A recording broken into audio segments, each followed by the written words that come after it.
มาสุงค้ามาสุงพ่อแม่พี่น้องเขากูก็กูก้นค้าเมื่อในวันที่11 เดือน2019ค่ะอ้อมกันดอกค่ะเมื่อในวันที่11ค่ะวันที่11เดือน2019ค่ะพ่อแม่พี่น้องเขาค่ะวันที่11เมื่อในก็มาถ่อมรายการจิ้นแฉจอมกันค่ะพ่อแม่พี่น้องเขาค่ะหัวข้อแนะนำพ่อแม่พี่น้องไว้ดีผู้ถ่อมพี่น้องเขากูก็กูก้นค่ะในเป็นรายการจิ้นแฉค่ะเมื่อในวันที่11 เดือน2019ค่ะ ข่าวยาม8 โมงกลางค่ำรายการจิ้นแฉออกกูวันค่ะทำตอบปัญหากูลองเกลิเธอแจงแรงๆหน่อยค่ะหัวข้อตาได้ทำจิ้นแฉมีหนังไหนคะทำต้องได้ยินเสียงต้องได้ยิน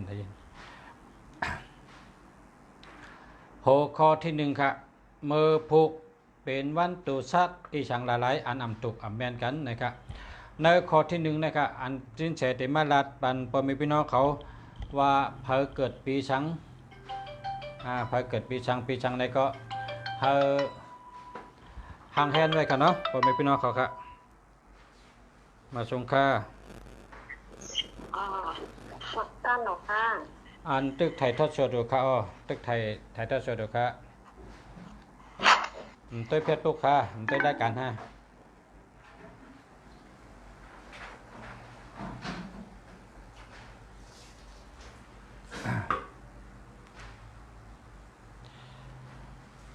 ข้อที่1นะครับพ่อแม่พี่น้องเขาที่เขาคาถามว่าเมื่อผูกในตัวชัดอีสังตั้งตัวชัดอีสังอ่ำแมนกันอันว่านั้นคือปันสติพ่อแม่พี่น้องเขาสังว่าหู้ปีเกิดเดือนเกิดวันเกิดในก็ทำด้วยจินเฉว่าข้าในเกิดปีชังข้าในเนาะข้าได้หู้ไว้เกิดปีชังเป็นทัดชังในก็เนาะเพราะว่าเขาหู้ในก็คนเขาข้าในมันก็หลูหู้ก็นะหลูหู้กูก็ค่ะเกิดปีชังแล้วก็เกิดทัดชังในก็หลูหู้ค่ะเนาะสังว่าเขาหู้ไว้ก็ตีเป็นพรดีปุ่นด่าเขาข้าก็อย่างก็เพราะว่าพอมีพี่น้องเขาอ่ำไปหู้ในก็เฮาหางแฮนตั้งเจเหปอดหนึ่งตั้งเจปอดหนึ่งตั้งกำแต้มเฮาก็แต้มไว้เฮอันวันเกิดปีเกิดเดือนเกิดเท่านั้นเฮาเปิดทำจิ้นแฉกะเมื่อในแต่เป็นวันเตจิ้นแฉเตด้วยปันพอมีพี่น้องเขาลองเป็นทัดสังฆาเกิดปีสังฆาในแต่ได้หู้กันเนาะเมื่อในด้วยปันละลายก็ขณะเมื่อในก็ด้วยปันหลายเมื่อว่าก็ด้วยปันหลายเมื่อชื่นก็ด้วยปันละลายค่ะเนาะเลยว่า3 วันเพราะว่าป้นเหตุ3 บ้านเน่าในจิ้นเฉดก็ตีรัดรายการในก็มันเต็มตั้งตัวเป็นพ่อแม่พี่น้องครับพ่อแม่พี่น้องเขาที่เขาขาดถามว่าเมื่อผูกในตัวพอป้น3 บ้านเก่าในจิ้นเฉดก็เต็มตัวเป็นพ่อแม่พี่น้องเขาแทงครับสังว่าใครตัวในกองแต่ได้เชิงขันคู่มันค่ะเนาะก้อยการเมื่อในเดิมได้เชิงขาเมื่อในตัวเป็นหลายๆก้อยเพราะว่าพ่อแม่พี่น้องเขาเคยคู่ว่าเกิดปีชังเป็นทัดชังในก็ห่างแหนไว้เจเหปอดหนึ่งกำแต้มเหก็แต้มไว้ว่าปีเกิดเดือนเกิดวันเกิดนะจินเสด็จถามว่าจื้อสังฆาเนี่ยแต่ถามมันตั้งจื้อใจในคาจื้อใจในใจในคาเนี่ยเพราะเป็นคนยิงก็จื้อนั่งในคาเนี่ยค่ะเนาะเพราะหลัดจื้อเสียงเอาก็แต่ถามว่าเกิดปีสังฆาเกิดเดือนสังฆาเกิดวันสังฆาเพราะว่ากวนเจืออันหู้ปีเองเกิดนั่นได้ง่ายค่ะ1 เหงเกาปากกันได้กันได้เนี่ยนะ1 เหงเกาปาก88 1 เหงเกาปาก80 1 เหงเกาปาก89เพราะกวนอันหู้เองเกิดนั่นง่ายค่ะก็กะเพราะว่าหู้ในก็ได้อยู่เพราะว่าเป็นเดินใต้ในก็จะได้นับมันชูเจ้าได้หู้เก่งกับนะอันนี้ก็เป็นข้อที่ดีค่ะเนาะข้อที่1ในว่าถามว่าเมื่อพุกเป็นวันตัวชัดอีสังหลายๆค่ะอันอ่ำถูกอ่ำแมนกันอันว่านั้นเพราะเขาขาได้หู้ไว้เขาขาเกิดตัวชัดอีสังเกิดปีสังเกิดทัดสังนะครับเนาะ ข้อที่2ก็กันต่อครับข้อที่2ได้ถามว่าเมื่อพุกในเป็นวันทัดอีสังค่ะเมื่อหนังเขาหู้ไว้ว่าเมื่อในเป็นวันทัดได้ว่าเนี่ยนะเขาก็อะไรหู้ไว้จอมวันแต่วันนั้นไรว่ากรรมดีพี่น้องใต้เขาเจออันมาด้วยรายการจิ้นเฉก็เปว่าเขาไม่ได้เสียเงินเขาซ้ำได้หู้กูวันเพ ราะเฮากัดด้วยไปต่างกูวันเนี่ยนะเฮาเลยจ่ายกูวันฉลาก็เลยก็เยอะเตบ่กัดจู้ฉลาเนี่ยพอฉลาด้วยปันเกี่ยวกิ้งค่าในเป็นฮือค่าเนี่ยเพราะกัดด้วยกูวันก็เลยใส่กูวันค่ะเนาะพอหนึ่งไก่ตัวในฉลามันก็ซ้ำพอเหมือนกันนี่นะเนาะเพราะเหมือนกันใจเฮาก็ได้สุขสักก็เพราะเหมือนจังว่ามาด้วยรายการจินแฉในได้กาขันคู่ก็ได้เชิงซ้ำได้ฮู้กูวันค่ะเนาะได้ฮู้ว่าเกิดปีสังขะเป็นธาตุสังขะเย้าก็อันฮู้แทงซ้ำว่าเมื่อพุกในก้นเจออันอ่ำอยู่ลีอ่ำนั้นก็ก้นทัดใจตกเจอนั้นโลเลยเสือโคสีจังหือเฮงอยู่ดีกินวันเฮงขึ้นมีแห้งใจทัดใจขึ้นมาจะในก็ซ้ำฮู้เลอเสนั่นกาเมื่อพุกซ้ำว่าดาวันเมื่อพุกในป้อเขาเปิ้นหักเขานะป้อเขาเปิ้นหักเข้าโลใส่เสื้อสีสังขะในก็ซ้ำดาดปันกูวันค่ะเนาะอันในก็มีในข้อที่ฉีกเมื่อพุกป้อเขาเปิ้นหักเขาแต่ได้ใส่เสื้อสีจังคะใส่เสื้อสีสังขารเนี่ยเนาะเย้าก็ข้อที่5ก็ถามว่าเมื่อพุกก็เคยกล้าเมียดขายหมันมีฉุนมีดับซ้ำแต่ไรใส่เสื้อโคสีสังขารจะไหนกันเนาะในก็บอกว่าก้นกล้าเขาซ้ำปลูกูวันเพราะเขาเตะกะกล้าเขาเตะกะขายเหมือนเขาอยู่ที่กัดเมื่อเขาก็เรียกก็อยู่ที่กัดกาผุยเสียงมันไม่เขากูวันเขาอยู่จำกัดบางลงพอเมืองแรงมาเนี่ยนะตั้งถงปลาเหไม่เขาเต็งเป็นคนเมืองใต้เนี่ยเขาช่วยชนับคาตานาตาแกมให้การเมืองเขาเนี่ยนะเขาในสำรวจกับผุยชอบมันไม่เขาเหว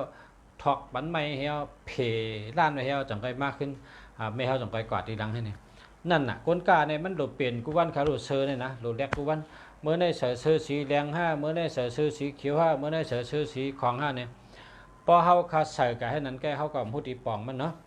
พอเขามาด้วยจินเชกูวันเนี่ยเขาพูดว่าเมื่อได้ใส่เสื้ออันเนี่ยขายดีเมื่อได้ใส่เสื้อเนี่ยมีลาบเมื่อได้ใส่เสื้อเนี่ยกล้าขายดีเนี่ยต้องไว้กูวันอ่ะบ่เมฆาตึกมีเมืองก้นแดงแต่ไว้จินเชกันนะอาจินเฉอ่อนเนี่ยเขาโจมมาตั้งแต่วันเนี่ยไม่เฮาเนี่ยนะเป็นคนกะกูวันเขาขายในกัดกูวันอ่ะเมื่อเขาก็เล็กเนี่ยนะเล่งขายเล่งเขาพี่น้องอ่ะกะเขาในกัดเมืองแดงก็อยู่ในกัดคำมาก็มาเฮิรนให้เนี่ยนะเปิ้นโจมน่ะว่าเป็นคนกะเนี่ยก็เพราะว่าเฮาใครฮู้ว่าวันเลยเฮามีลาบเนี่ยใครมีกูวันน่ะขายดีกูวันน่ะ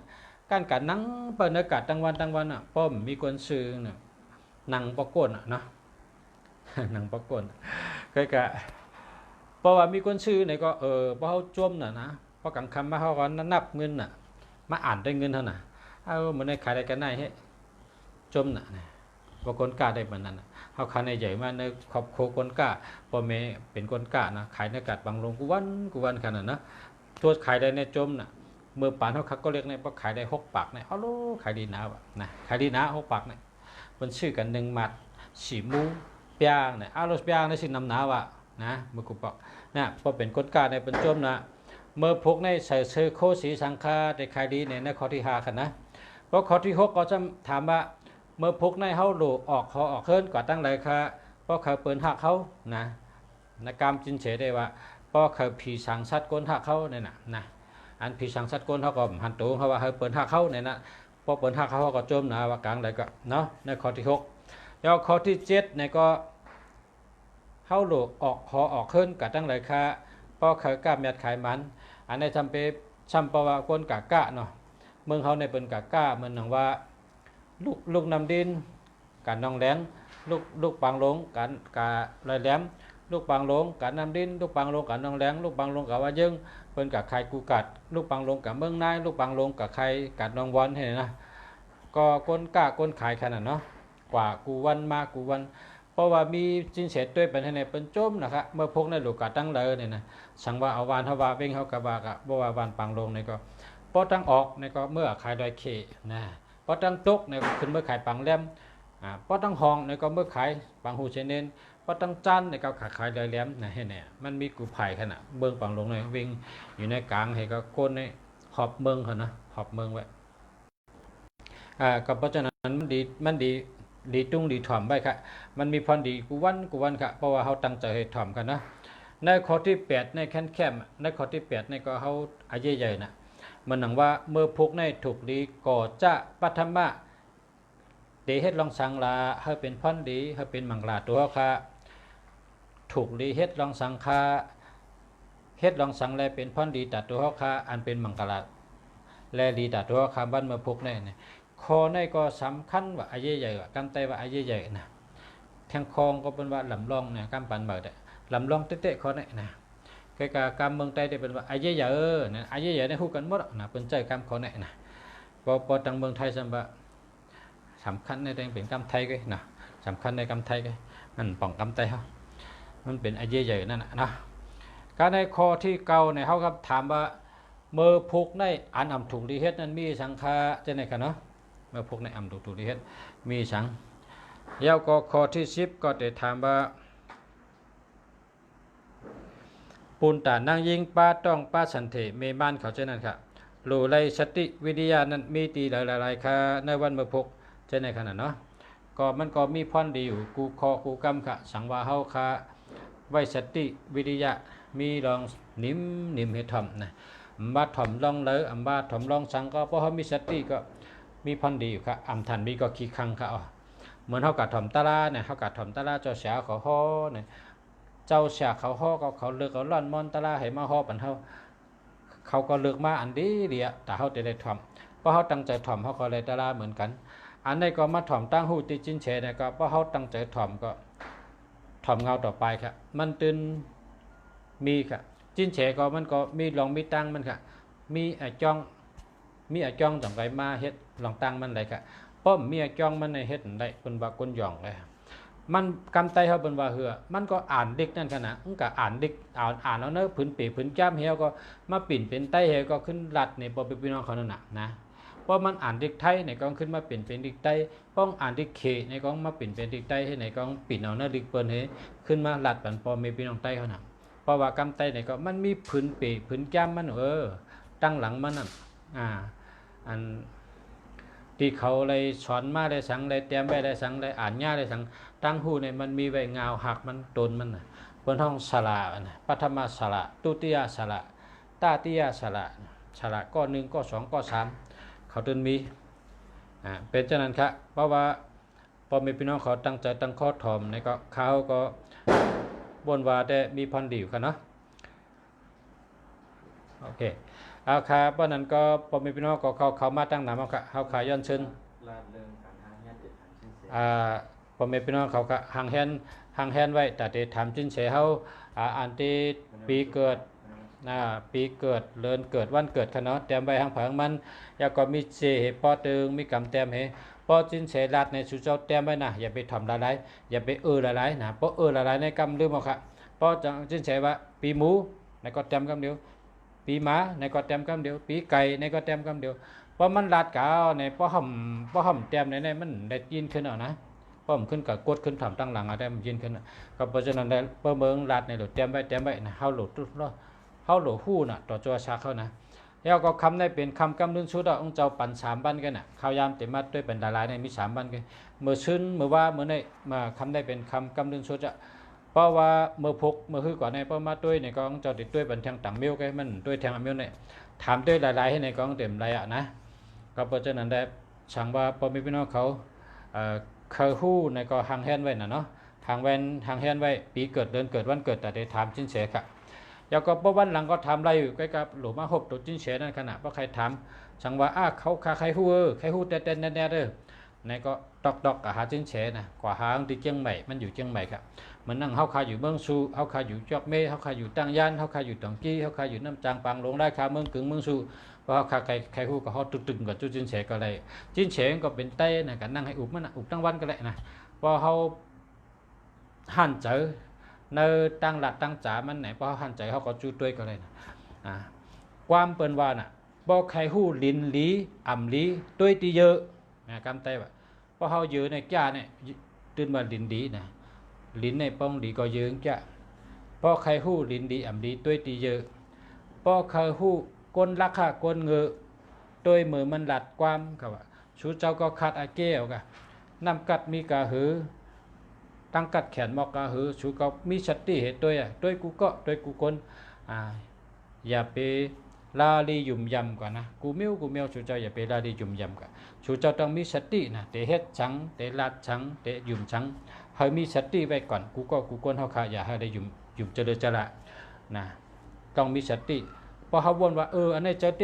อันนี้มีพันเดียวอันนี้แม่นอันลาดนี่จื้อเจอเนี่ยนั่นมันมาปั่นสายแรงเฮาอ่ะมันมาปั่นอาจูเฮาอ่ะ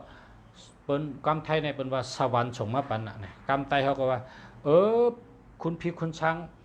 ปั่นมาได้คนก็ได้คำวางเป็นลูกอ่อนก็ตั้งหูมันเจอลูกอ่อนรู้ตั้งรัดมันเจอลูกอ่อนรู้มันมีน้ำกัดมันมีปัญญาถอมตัวเองรัดนี่มีร้อนม่อนมีร้อนมีแก่นจื้อเจอมีอาจูพอเป็นจังนั้นอย่าไปปั่นมันหลุดนะอย่าไปปั่นมันหลุดเปิ้นว่าสร้างแมปลิ้นจักอะไรนะครับว่าสร้างในปลินออกมาจากอะไรเมื่อเปิ้นปันตื้อตั้งเฮานั้นเมื่อเฮามีตื้อตั้งนั้นเฮาต้องจักคำเดียวพอดีนะเพราะฉะนั้นเมื่อจินเฉว่ามาด้วยคาแลคัดด้วยเป็นลายๆเนี่ยเพราะชูเจ้ายุ่มย้ำเพราะชูเจ้ามีตั้งโลเพราะชูเจ้าว่าเถิกหลีฮู้กึ่งหลีฮู้ยอมมีพรดีในเด้ชุดเน็ตห่างแฮนไว้ค่ะละติมาค่ะพอมีพี่น้องเขามาด้วยมีอยู่3ปากปลาย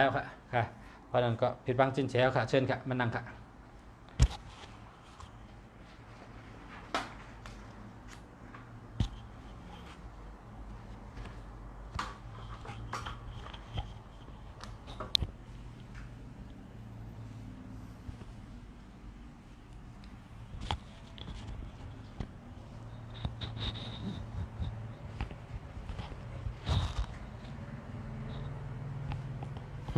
หลวงครับผู้สนับสนุนรายการสินเซนะไม่ตัวเดียวหิมมือไก่หิมกันมา แต่ก็ชื่อทั้ง มันได้กวาดด้วยเอา เช่นนันเพชร กาวอ่ะ อ๋อ เขาเอาเสียบด้วยอันแล้วก็ซ้ำไร จำเป็น ไรหลวงครับผู้สนับสนุนรายการชื่นดีมาปั่นรายการเอา เตือนไรหิมกันไก่หิมกันมาไม่ตัวเดียวเขากัดด้วยอันดีเสียบอันในไม่ออกมา2 อันอ่ะซ้ำไรลองซ้ำมีเสียง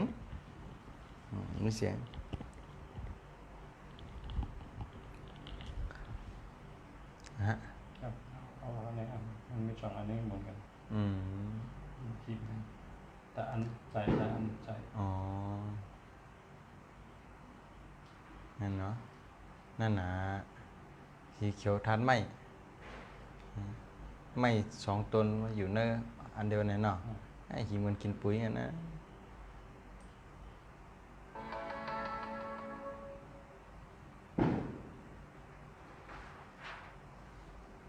มาสูงกัน มาสูงคู่เมืองดีครับ มาสูงค่า มาสูงพ่อแม่พี่น้องอ้ยก็หลีผู้ถ่อมยินแล้วก็มุงหันตัวเงาตรงรายการสินแสอยู่แต่เดี๋ยวในกูก็ค้าย้อนมาสูงกูก็ค้านะฮะสินแสก็ไว้เจออย่างยาวกว้างขวางให้แลมาตอบปันคอถามพ่อแม่พี่น้องเขาว่าเป็นก้นทัดสังเป็นก้นปีตัวสัดสังเลินตัวสัดสังวันตัวสัดสังยามตัวสัดสังไหนสินแสก็เลยลัดกติสัจจะออกกว่ามือ2 วันอันต่างนั่นลาดว่าสินแสติดด้วยปันพ่อแม่พี่น้องเขา3 วันลุมๆเนอ3 วันลุมๆเนี่ยซิมเอาอำนาจคู่เมืองดีปันคู่เมืองดีออกรายการตอนหลังนั่นเนี่ยซิมเอาข้าวยามคู่เมืองดีทั้ง3 วันลุมๆมือซึ่นวันทน1มือว่าวันทน2มือในวันทน3 วันป้ามือในนั่นแปลว่าเมื่อไหร่เป็นวันลื่นสุดเป็นวันสุดท้ายสินแสในเป็นคนมีกติสัจจะเพราะวันลาเดียวในเก็บเอาขึ้นกรรมเหมือนฮือในเหมือนหนังหยกเหมือนหนังหินเคี้ยวลงนั่นน่ะพอลาแล้วมันตุกปึกนักตึกกึกจังยกขึ้นเอาเลยก่อนนั้นนะพ่อแม่พี่น้องเขานะเป็นดีเสียหลายแท้ๆเพราะว่าพ่อแม่พี่น้องเขาไปหู้เลยยังไว้จังเมามังนะก็เปเพราะว่ามาด้วยวันหลังใน1 กบเฮงฮาค่ะเพราะสอนเงินไทยกับบนห้อง1,500มาตัวเหมือนในวันเดินสุดวันสุดท้ายตัวฟรีค่ะกาขันคุ้งกาต่างกรุงสลางแต่กดไล่ กดแชร์ปันกุ้ยครับนะนะฮะนะตัวเองค่ะละพอจอมรายการสินแสมากกูกิ่งกูข้าวยำนะเพราะสินแสว่าเมื่อไหนเตลาดเมียวไหนเมื่อพุกเตออกรายการไหนเนี่ยเพราะสินแสไรลาดออกซบกว่าไหนเฮ็ดจอมไรกูเมียวอ่ะมีเมียวเหล่าเตออันกัดเนี่ยวันนั้นวันเตเมื่อพุกเตออกในเมื่อพุกมาเจ็บต้องในก็ยังปาตังเจ็บต้องปาตั้งอันเวทนาเห็นได้มาออกรายการก็ยังยามเฮ็ดมาเยอะพอปีน้องอันเป็น FC รายการสินแสแฟนพันธุ์แท้สินแสในเตหันน่ะวันนั้นสินแสเจ็บต้องก็ยังหลักปาตั้งต้องหลักปาตั้งอันเจ็บมาออกรายการก็เปิดรายลาดไว้ในก่อนหนังนั้นน่ะ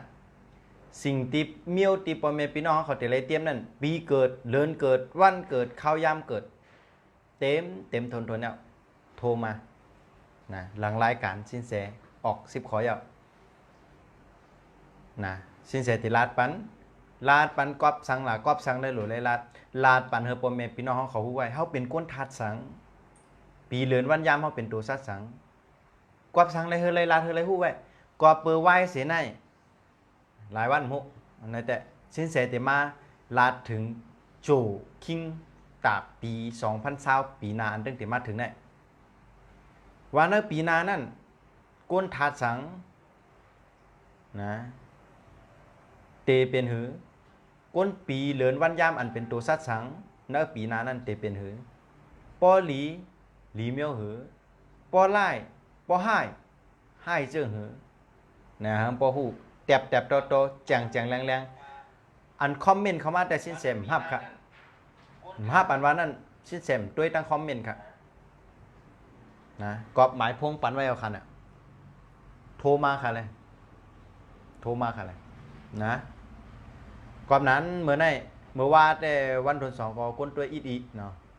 แต่มีอันกันตั้ง100 กระทงหือกบมุกเพื่อการสิ้นแสก็ฮะเพราะนั้นนะเป็นตีหลีจมเสื้อจอมปอมแม่พี่น้องเขาเต้ๆนะตีแต่ไรมาทบกันเมื่อในวันเรื่องชุดทบรายการสิ้นแสแต่มันจะทบกันเมื่อในวันเรื่องชุดอันตีตอบข้อถามปอมแม่พี่น้องเขานั่นนะฮะอันเป็นคนทาสังแล้วก็วันเดือนปีแล้วก็ยามนะเป็นตัวสัตว์สังนั่นอย่าก็เพราะว่ามาถ่อมรายการกูวันแต่ไรฮู้เพราะว่าเขาเป็นคนปีตัวสัตว์ในห้อยเดือนตัวสัตว์ในห้อยวันตัวสัตว์ในห้อยยามตัวสัตว์ในห้อยเขาแต่ไรฮู้ว่าอ๋อมันพวกนี้มันเป็นวันอันที่มันเหมือนกันตั้งยามเกิดเท่าเหมือนกันตั้งวันเกิดเท่าเหมือนกันตั้งเดือนเกิดปีเกิดเท่าในเขาแต่ไรฮู้นะฮะมันอาโจมีนำเขานะฮะปกติตัวก็พันหายฮู้กันได้กุ้ยนะฮะก็ประมาณในรายการในซัมฟีซัมเป็นวันเดือนสุดแต่เป็นวันสุดท้ายเนาะลาดกำปั่นตรงกับปั่นตรงมาเพราะฐานขึ้นลงเพราะฐานใต้เมืองพงมันจะนั้นแต่นะฮะกามมันขึ้นกับลงขึ้นกับลงนะเปิดคู่เมืองเดียวโตตันนะเนาะแต่เดี๋ยวก็คู่เมืองเดียวก็เลยโตตันนะฮะปีเนี่ยเพราะเป็นปีอังกฤษแค่ดีค่ะเนาะเฮงเหมือนว่าเฮง9 ปาก96เลือน6 กะลาผมแมนเป็นวันที่6ไหนแค่หาตีว่ามีครับ ก็เปิดพอสู่เจ้าลาดมาเป็นเฮง3 ปากการนั่นเลือนจริงเลือนกำเลือนวันหลายคำหลายคำร้องหลายคำไหนสิ้นเสียก็เอาตัวนั้นขึ้นมาตรอกเขาเป็นกะเลดก็เองก็บอกก็น้องกะเลดนั่นกันด้วยนะฮะพอหูมันเป็นกะเลดแค่หาตีว่ามีมันเต็มเลยซุ่มข้าวยำนั่นกันตรอกสอขานั่นครับเอาละคุ้มมือเดียวครับถึงข้าวยำเดียวครับที่คู่มือเดียวติดตองทำสิ้นเสียนะฮะตาเตปันเปิงปันสายเลี้ยงปอมแม่พี่น้องเขาแต่วันเมื่อไหร่ครับเอาค่ะมาส่งปอมแม่พี่น้องเขากูคนค่ะหัวข้อแนะนำปอมแม่พี่น้องโอ้ยดีผู้ดำพี่น้องเขากูคนค่ะนั่นเป็นรายการจิ้นแชร์ค่ะเนาะไปตั้งกาลาหัดทัดหงจุ้ยนะครับเมื่อในเป็นวันที่11และ11 เดือนวันที่11 เดือน2019ครับออกรายการกูวันข้าวยำ8 โมงกลางค่ำครับถามตอบปัญหากูลองแกดิไทยแจงแดงนะครับหัวข้อตัดติดถามเมื่อในมีอย่างปัจจัยนะครับข้อที่1ถามว่าเมื่อพุกเป็นวันตัวสัตว์อีสังหลายค่ะอันอ่ำถูกอ่ำแม่นกันนั่นค่ะเมื่อพูค่ะตั้งเขตั้งเปียต่างสินเสียเฮาในเปิ้นฮ้องว่าเป็นวันโวค่ะ นะฮะวันโวเป็นธาตุลิ้นครับอำเมียนกันตั้งสางไหนอำเมียนกันตั้งเป้ครับเป้ก็เป็นธาตุลิ้นครับกำนั้นวูเลยเป้เมียนกันในลิ้นต่อลิ้นเมียนกันนะวันพวกนั้นนะเป็นไอหนกไอหนาไอตื้อไอตันลงเมียนกันนะวันพวกนั้นนะฮะหนกหนาใส่กันตื้อตันใส่กันนะเป็นเหมือนหนังน้ำเต็มแก้วนั่นน่ะเต็มตัวเต็มยากันน่ะมันอุบกันปอกลาดกันหู้ล็อกนะฮะเป็นกวนของกันเหมือนจะกวนเมื่อเขาเลยเห็นดีขึ้นไล่ในเสียตัวเขาว่านะมีอวยก็เขาก่อนหนึ่งเสียตัวว่าเมื่อในตัวอย่างมากกูวันกินข้าวปีมันมากูวันก้อยกาออกเมื่อในมีการได้เหมือนเขาเว้ยเบิ่งเตียงเหมือนหนังวูเล็กไก่นั่นนะเห็นอะไรว่าวูเล็กไก่นี่กินยาให้ตัวอย่างมากกูวันก็กาออกมันพัฒนาเลยก็นั่นนะในปนท้องนำเต็มแก้ววูไก่ในรัดเป่าปีปันมันก็มันหัวเป็นเพ่งลาทางปันมันอุธรรมทลาลาลองดีก็ยังมันหัวเป็นข้อความสังนั่นเป็นท้องวูควายไหนครับนะอันนี้สละเขาว่าแห่งไต้ก่อเขาเมือนั่นในก่อหนังนั้นอ่ะเมื่อพุกในเขาว่าเป็นวันวูกอ่ะเป็นวันวูแล้วก็มันเมียนกันทั้งเป้ก็นั้นเนี่ยวูเลยเป้เมียนกันในจึงเป็นวันอันกวนตื้อเสียกันนะไอหนกไอนาลงเสียกันนะย่อก็นะเพออันเป็นตัวสัตว์ในปีเรือนวันยามนั้นมีตัวสัตว์อันเป็นวูเลยเป้ในจึงโหลไหลมีสติในวันเมื่อพุกนั่นค่ะเนาะมีเรื่องไหนครับคุณมังดีครับกำได้ถามข้อที่สองครับเมื่อพุกเป็นวันธาตุอีสังนะครับเมื่อพุกครับเมื่อพุกเป็นวันธาตุน้ำเลขนะพุกเป็นวันธาตุน้ำเลขเป็นสื่อค่ะไหนธาตุน้ำเลขเมื่อในเป็นน้ำจากนะเมื่อในฮาวาพบหนึ่งลึกหนึ่งกัดหนึ่งลึกหนึ่งกัดเมื่อพุกเป็นวันธาตุน้ำเลขหนึ่งลึกหนึ่งหมวยลงหนึ่งลึกหนึ่งหมวยกุมครับเมื่อพุกซ้ำนะฮะเป็นเจ้าไหนครับคุณเมืองดีเป็นธาตุน้ำเลขครับเมื่อพุกนั่นครับคำในข้อถามข้อที่สามครับเมื่อพุกถามว่าวันเมื่อพุกถูกดีใส่เสื้อโคสีสังฆะปอกนเจออันทัดใจตกแห้งใจตกอำนั้นก็กนเจออันอ่ำปออยู่ดีป้ายอยู่ดียุบย่อมเจานั้นครับเมื่อพุกครับถูกดีใส่เสื้อโคสีซอมสีฟ้าย่อก็สีล้ำครับครับข้อถามข้อที่สี่ครับพอมีพี่น้องเขาข้อที่สี่ถามว่าเมื่อพุกถูกดีใส่เสื้อโคสีสังฆะปอเขาผีสังชัดก้นท่าเขาเป็นท่าเขาไหนครับ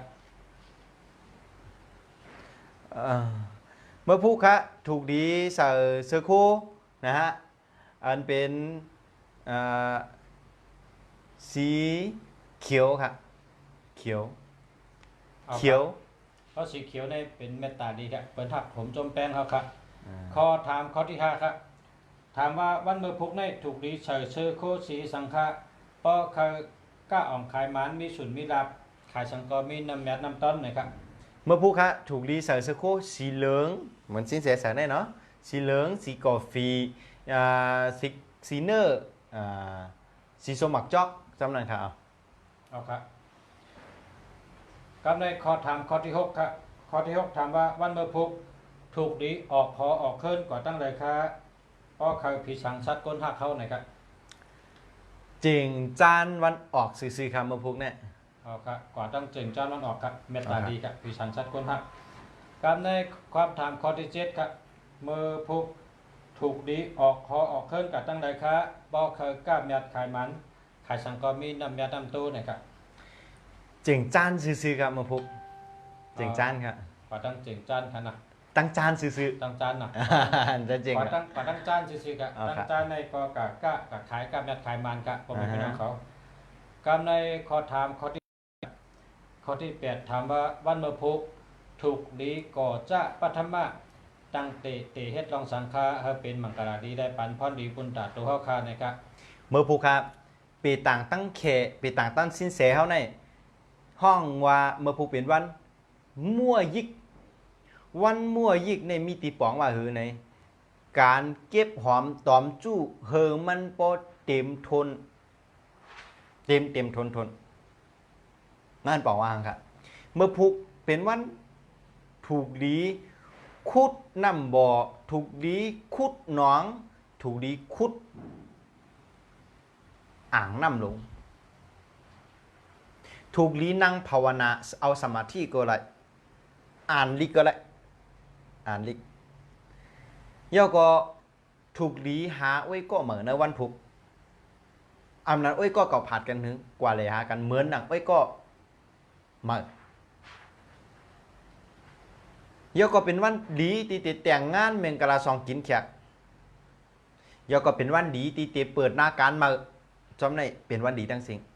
เหมือนหนังว่ากาหาไว้ก็ย่อก็อำนั้นฮือตึงหาเฮ็ดก็กันมาย่อก็ถูกเมียนเจอกันเนี้นะย่อก็ปันคอมันแก่นว่าเฮาเตเป็นพี่น้องกันเปิงแตกมันเหมือนหนังปาน3 ก๊ก 3 จุ่ม 3 จุ้มอันเป็นโคงเบ้งเอ้ยมันจะอันเป็นเหล้าปีเตียวหุยกวนอู3เจ้าในเขาให้ยากกันเนี้กะปันคอมันแก่นกันในสวนดอกท่อ สวนบางมน สวนบางมนก็ว่าคือไหนเฮา3ก็พี่น้องนายโยกเป็นเจ้าปีเล่าเจ้าปีเล่าปีเป็นปีเงาเฮากวนอูเป็นปีตามเฮาเตียวหุยเป็นน้องลาน้อง3เฮา3ก็นายนะเฮาเป้ว่าอำเกิดวันเดือนปีเดียวกันก็โปตายในเฮอเลยตายวันเดือนปีเดียวกันนะนี่เขาปันคอมันแก่นกันนะเฮ้กินน้ำคอมันแก่นกันนี่ก็เป็นรองหลีเมียวหนึ่งถึงเขาบ่ขาดสายเจอผัดยานกันกะก็แล้วก็นั่นก็ตูมอยู่ก็ กติสัจจะ เจออ่ำหายกติสัจจะยังอยู่ ยังมันกึม ยังมันกึมนะเป็นวันอันดีก้นปันกติสัจจะกันเลยลืมอ่ำไร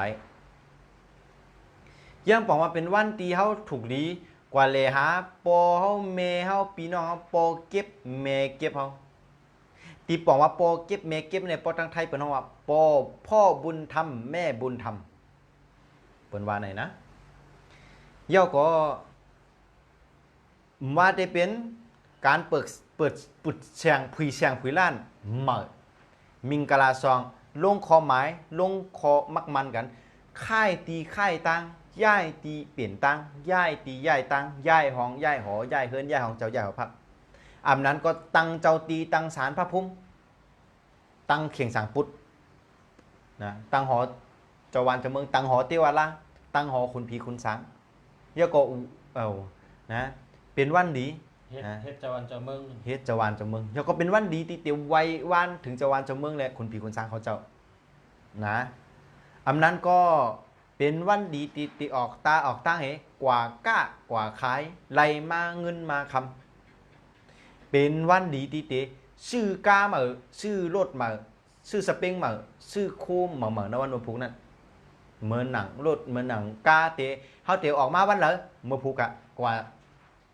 เจอกันเราก็ขับออกมาอะไรครับเอาเงินปั่นเขาไอ้นะผมเงินปั่นเขาแต่ลำหยาบจำนางกวนว่าจำไหนอ่ะเปิ้นเอาวันมั่วยิกจังสิครับวันมั่วยิกในลองหลีมีเจ้าไหนครับคุณเมืองดีครับ เอาค่ะแคมเต้ๆครับเมื่อพกก็อันดีมีตั้งนำครับพอแม่พี่น้องเขากำในเฮาค่ะได้สืบถามข้อที่เก่าถามว่าในวันเมื่อพกนั้นอันอ่ำถูกดีเฮ็ดนั่นซัมมีสังหลายๆครับ วันเมื่อพุกนั่นค่ะก็เปิดเป็นวันโมยิกวันโมยิกในอ่ำหลีอย่างไหนอ่ำหลีกว่ายศยาโตคิงอันเป็นย่อกะย่างในย่างไว้วันหนึ่งย่อก็การตีผูกซ้อมตั้งเสียงในก็ย่างไว้วันหนึ่งย่อก็กาเฮิรนก้นตายในก็ย่างไว้วันหนึ่งฮับตำแหน่งฮับจำทานฮับอย่าทู่ฮับไหวฮับตำแหน่งยศซักในก็ย่างให้วันหนึ่งกายศยาโตเจ้าเก่าเหมือนเฮาวานั่นก็เวไรเววันหนึ่งอันลำลองเนื้อเปิ้นนั่นการเผาก้นตายเปียดก้นตายพังก้นตายในวันพุกนี้ตื่นว่าอ่ำดีเฮอีเดียวค่ะจีก็วันโมยิกกันว่านั่นก็เหมือนมันโมยกวายไปทั้งหมดอ่ะนั่นแปลว่าเป็นอันเป็นอำมังเป็นมังคลาค่ะอันที่เขาว่ามาตอนเรื่องชุดในค่ะเนาะมีเจ้าหน้าไหนค่ะในวันมาพุกอันอำถูกดีเฮ็ดนั่นค่ะ เอาครับสืบเสร็จในก็ข้อถามข้อที่10ครับข้อที่10ถามปุนตากนยิงผู้ยิงเจอป้าต้องป้าสันเถเมมานเขาจะนั่นถูกหรือได้สติวิริยะมีตีหลายๆครับ มี3รองครับ1 เตาแก๊สมุกไผ่อย่าไปกระตื้ออย่าไปอันเป็นไผ่ทั้งเสียงอย่าไปเงียบหม้อแก๊สเตาแก๊สพื้นไผ่ทั้งเสียงกับไผ่อย่าไปเงียบอย่าไปกำอย่าไปกะตุ้ยอย่าไปกะเข้าตีสองไพ่เปิ้นเฮ็ดมาไปเย้าอำนั้นก็เฮ็ดเย้าเลยเฮ็ดมาไปอำต้อนยามเจ้าเสปอกอำต้อนยามเข้ากะเฮ็ดการนั่งเสปอกอย่าไปเข้าในสองไพ่อย่าไปนั่งขอทุนสองอย่าไปกว่ากินข้าวและนั่งเจนะสองไพ่ในวันพุธนั้นกะวันนั่งเจนะสองไพ่นั่นเล่นอยู่นะสองไพ่มองเฮิรนมังหลังเลยตู้กินข้าวเขามีนั่นน่ะเขานั่งเล่นพวกนั้นนั่นเอาออกมากินข้างนอกค่ะเฮ้ยเจ้าผู้ยกว่าปันก็แหละนะหัวพอมีลูกแต่ถึงมีผัวแล้วค่ะเนาะนะฮะคอทนสามค่ะติงนอนเหมือเผาผมคนนอนเหมืออย่าไปเรียกร้ายในวันพุธนั้นนอนจืดนอนกว่าเจ้านั้นก่อนเวเหวันหนึ่งโปเวอะไรเจ้าไหนก็เลี้ยวค่ะคู่เมืองหลีในวันพุธนั้น เอาครับในเป็นรายการแล้ววันต่อวันเตจินแชร์ออกมาลัดต่อพ่อแม่พี่น้องเขาได้ลัดปันตั้งหูตอนถึงพ่อแม่พี่น้องเขากูวันชิปคอครับเพราะว่าสืบกว่าเนื้อยาวชิปคอในก็พ่อแม่พี่น้องเขาโทรมาที่หมายพง0887896916ค่ะอันมีอยู่ตั้งหลังข้างๆนะครับ0887896916ค่ะ0887896916ค่ะพ่อแม่พี่น้องเขาโทรเข้ามาถามได้ค่ะอันใครฮู้ว่าเกิดปีสังฆาเกิดเดือนปีเดือนวันเกิดญาปีสังฆาญาถัดสังฆาฉะนั้นค่ะเนาะแล้วก็หมายพงนั่นก็เป็นหมายพงมาลุงฉะเมืองดีก็ค่ะพ่อแม่พี่น้องเขาสั่งว่าใครถามมาเมื่อไรก็เลยตัดเสกค่ะถามมาได้ตัดเสกเข้าคาตีกับ10ปันตีจินเฉสั่งว่ามาโทรมาตีเขาเนี่ยญาติตัวจินเฉนั่นก็ต้องถามได้ค่ะเนาะเพราะว่ารายการเนี่ยก็เมื่อไรก็กับ10ได้ตัดเสกค่ะยินดีพอพี่น้องเขากับ10เข้ามาได้กูกินกูย่างค่ะอันนี้ค่ะก็เปิดไว้หมายพงเบอร์ทางอันค่ะ088789ค่ะ6916ค่ะขอบคุณพี่น้องครับมันมาสุงค่ะมาสุค่ะ เนี่ยเป็นจริงเนี่ย กดไลค์กดแชร์ค่ะคนแรกก็แท้ค่ะ เป็นจริงเนี่ยมัน วันเดือนปีเกิดต้องค่ะ ต้องค่ะ โอเคต้องอันเป็นไผ่อังกฤษค่ะไผ่ใต้ค่ะ ไข่ตายค่ะ โอเคจื้อห้องไว้ว่าจื้อสังฆา อ่อนค่ะน้ำอ่อน นางอ่อนโอ้ยจมค่ะ ก็ทำวันทั้งวัน นางอ่อนหน่อยค่ะ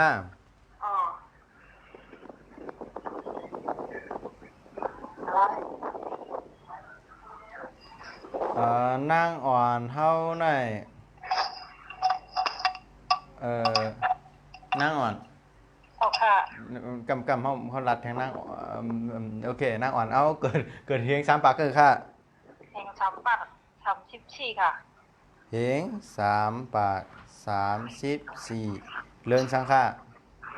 เป็น12รองช้ำคำ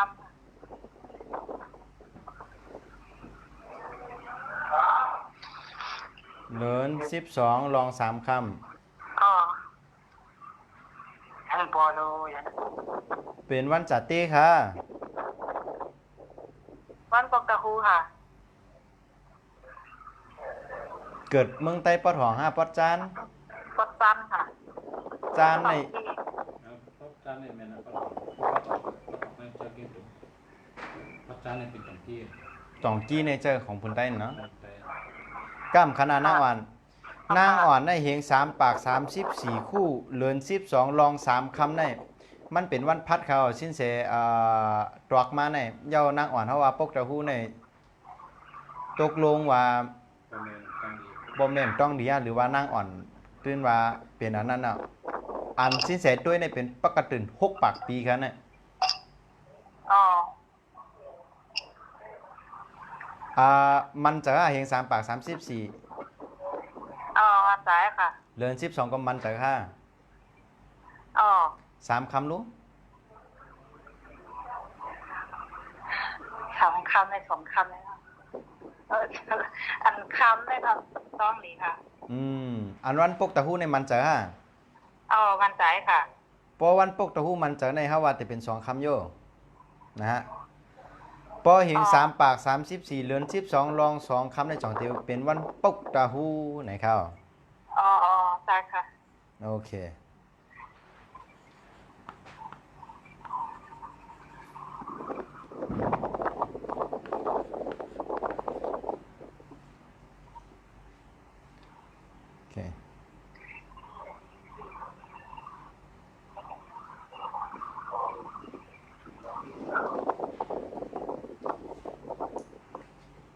November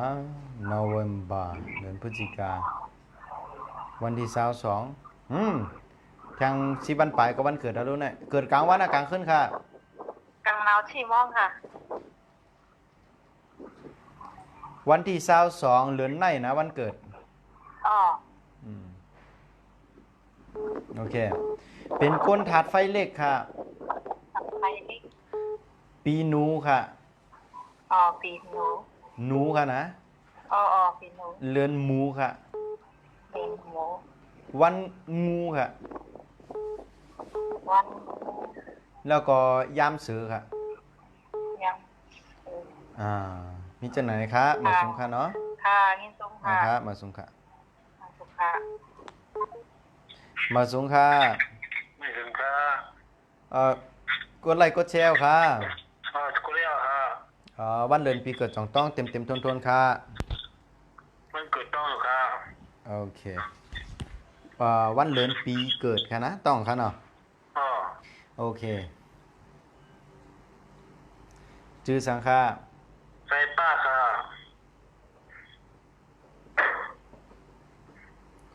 ใจป้าต้องวันเดือนปีเกิดเนี่ยต้องผ่ายอังกฤษค่ะต้องผ่ายไต้เอาค่ะต้องผ่ายใต้ค่ะโอเคต้องผ่ายใต้ในเฮง3 ปากก็คือค่ะ38ค่ะโอเคเลื่อนสังค่ะเดือน3ลอง11คำค่ะ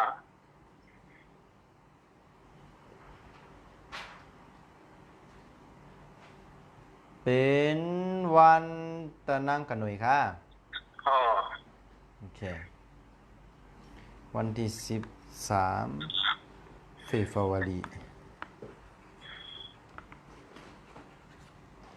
ยังเห็นเก่าปาก77เฟบรุรีเดือนกุมภาพันธ์เก่าปาก77วันที่13เกิดกลางวันกลางคืนค่ะมันเกิดพวกค่ะกลางวันกลางคืนก็ไม่ต้องค่ะเนาะต้องค่ะโอเคเป็นก้นถาดคำเหล็กค่ะนะปีงูค่ะปีงูค่ะเนาะเลื่อนซื้อค่ะปีงูเลื่อนซื้อวันโวค่ะมีจะไหนคะนอมาสุงค่ะวันโวค่ะมาสุงค่ะมาสุงค่ะมาสุงค่ะพี่น้องทั้งหลายค่ะนายออกค่ะไม่เป็นพี่น้องทั้งวงเกบโอเคกดไลค์กดแชร์ค่ะออกค่ะกดแล้วค่ะกดแชร์ค่ะออกค่ะกดแชร์ค่ะเชนลิบเชียร์ไล่มาใกล้คันเน็ตโคอันตั้งคันนะโอค่ะเป็นก้นยาวอันเอกสปัก46คู่เนาะก้นเดือน8ม้วนนะว่าเป็นไรในใจกดแชร์อินจังก็ขึ้นโทรมา2ไรค่ะก็ว่าเพราะว่ามันนัดปิดขาโอเคกำไม่กำขึ้นเชฟอะไรเขาอะไรค่ะร้านอินเขาเมื่อเร็วค้ามมีดังไม้อินขาใครคู่ได้ยอดเขารายการชิ้นเสตีออกมาเข้าตั้ง3วันในชิ้นเสมาตอบตับกลหาถาดแล้วก็ตาปีเรือนวันย้ำขึ้นค่ะเนาะไปเลยตัวเปียตังครับตามนั้นนะชื่อสังค่าชื่อเราค่ำเราค่ำ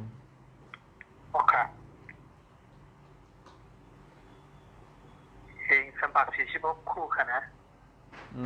รายการชิ้นเสในป้อชิ้นเสถามเต็มมีคนตอบค่ะเนาะชิ้นเสถามก็ตอบค่ะนะเฮง3 ปาก41คู่นะคะเรือนสังค่าเรือน8ม้วนค่ะโอเค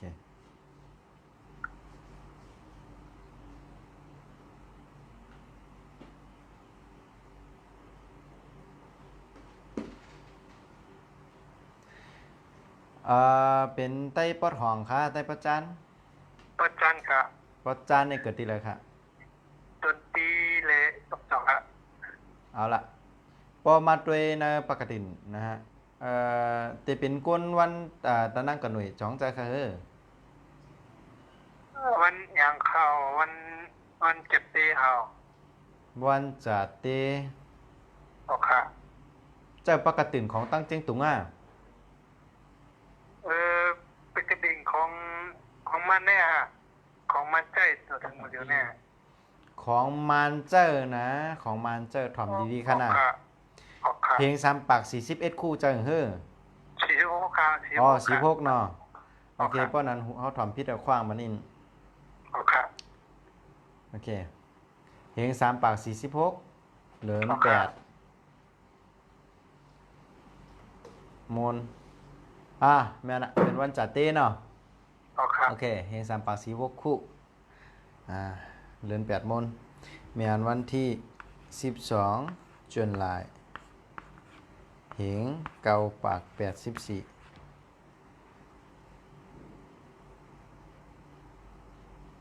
กรกฎาค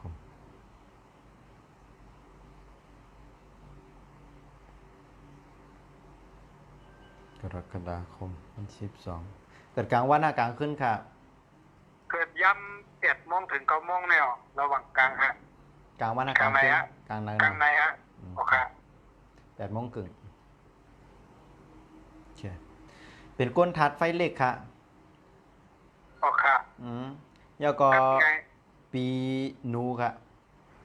ปีนูขนม เลินแปะค่ะ โอเลือนเป้โอค่ะ วันแปะค่ะ อ๋อวันเป้ค่ะ แล้วก็ยามนากาค่ะ อ๋อยำนากาค่ะ เอาขามาสุ่มค่ะเนาะ อ๋อ อย่าลืมกดแชร์ค่ะนะ จุ่มค่ะ เอาขามาสุ่มค่ะ จุ่มเย็นน้ำค่ะ เอาค่ะ ค่ะ เอาค่ะเจ็บบ่อ่ะนมออกซิเจน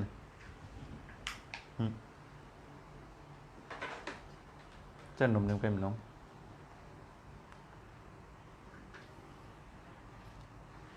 พี่น้องเขาจ่องเตมีเผอใครฮู้ทางคะหรือว่าฮู้เตรียมโทนแล้วกูก็ค่ะพอเตรียมโทนก็สิ้นเสร็จเตปิดรายการพอถึงมีก็สืบเข้ามาโทรเข้ามาอะไรทางคันเนาะบ่มี2ข้อครับบ่มีพอโทรเข้ามาใน1สิ้นเสร็จแต่อาปันคู่เมืองหลีเป็นรายการคู่เมืองหลีสืบไก่2จะปิดไลน์มาสูงค่ะ มาชุ่มค่ะ เอาค่ะเป็น2กดไลค์กดแชร์เตอค่ะ นี่เขาให้พูดนะครับว่าโอราคาโอราคา โอเค วันเลือนปีเกิดจ่องต้องเต็มทนค่ะ ปีเกสามปักที่ต่อก็มี2 โครงครับก็มีมนุษย์บ้านไหนเด้อ ถ่อมตั้งในก็ไรค่ะเนาะแล้วก็ไว้ทั้งปุ่นอีกหนึ่งนะฮะ โอเค ชื่อสังค่ะ ชื่อเจ้าเสียงเมืองค่ะ โอเค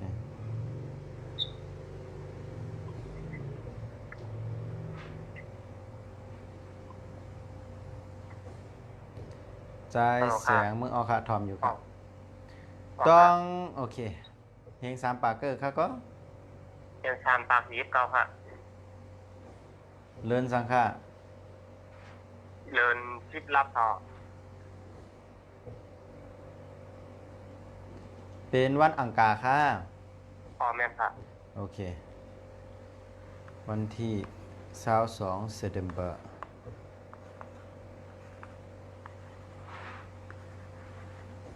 1เหงเกาปาก87เซป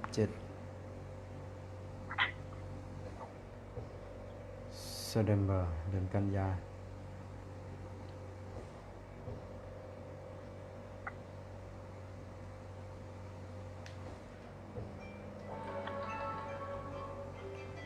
กันยายน22เกิดกลางวันกลางขึ้นค่ะ กลางคืนครับ หมอกหลายโมงค่ะ บอกบ่ายโมงค่ะ โอเค กว่าเนี่ย โอเคบ่ายโมง10 นาที เป็นก้นทัดไม่ใหญ่ค่ะ อ๋อค่ะ ปีปังใต้ค่ะ อ๋อ เลินไก่ค่ะ อ๋อค่ะ วันหมาค่ะ อ๋อค่ะ แล้วก็ยามวูค่ะ อ๋อค่ะ เอาขาเจนไหนคะเนาะ อ๋อค่ะ มา อ๋อค่ะ เอา เจ้า ขา ค่ะ นะคะมาสูงค่ะ มันค่ะ เอาละได้แล้ว ไปถึง9 โมงหลีค่ะเนาะรายการเขามีต่อถึง10 โมงก็จบไปถึง10 โมงในพ่อแม่พี่น้องเขาใครฮู้และยังไปฮู้โทรเข้ามาเลยค่ะสั่งฮู้เย้าเนี่ยก็ยินจมจอมค่ะนะฮะพอโทรเข้ามาก็ดีสืบด้วยปันสังว่าฮู้เจียวก็เปิดเขาตัวมาเขาตั้ง2 วันแล้วกูตัวนำเต้งเขาครับสังว่าฮู้เจียวเนี่ยก็เขาจุ่มจอมแทงเตะๆหาที่ว่ามีครับเฮ้ยเปิดแทง3 มินิทพอเปิดแทง3 มินิทมีพอโทรเข้ามาได้อัพรายการเป็นคู่เมืองดีครับนะอัพรายการคู่เมืองดีแล้วก็เต็มมีการโดยฟรีอะค่ะเนาะมาทางก็เซ็งเงินค่ะ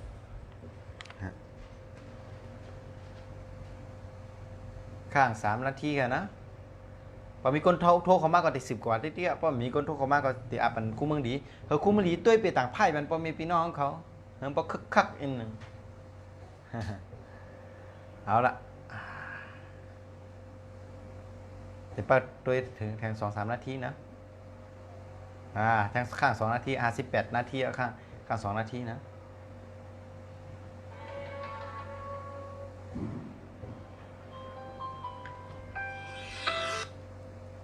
มาส่งค่ะ มาชมค่ะ กดไลค์กดแชร์ค่ะ กดไลค์กดแชร์ค่ะ โอเควันเดือนปีเกิดต้องเสียงค่ะ ต้องค่ะ โอเคชื่อสังค่ะ คือทามันคงค่ะดูใจค่ะ ฮะถามบันผมโอเค ค่ะ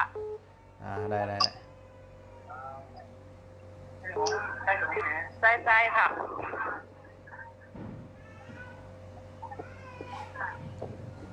สื่อใจผมเหอห้องมาใจหลงเดี๋ยวใจหลงใจค่ะ ใจกับใจเนาะเอาล่ะต้องวันเดือนปีเกิดในผายอังกฤษผายใต้ค่ะ ใจค่ะ กดไลค์กดแชร์ค่ะเนี่ย กดไลค์กดแชร์ค่ะ โอเคเฮง3 ปากก็คือค่ะ เป็นคำปักชี้ค่ะ เฮง3 ปาก44เลินสังค่ะ เรือนชิปเอสเมาเลิน11สังค่ะก็ เรือนชิปเอสมาชิป3ครับ โอเค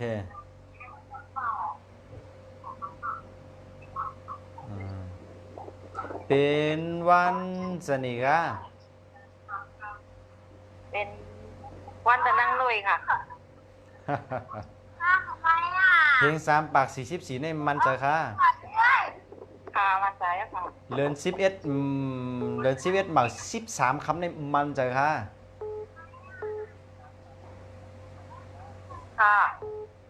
ป้อเลิน11หมัก13 คำมันจะไหนแน่มันเหลือปกติ6 ปากปีเลยค่ะโยมันลาดว่าเป็นวันเสาร์ในค่ะอ๋อ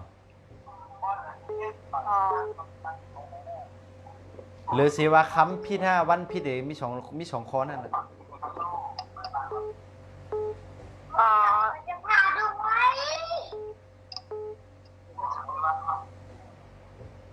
เพราะว่าติเฮอ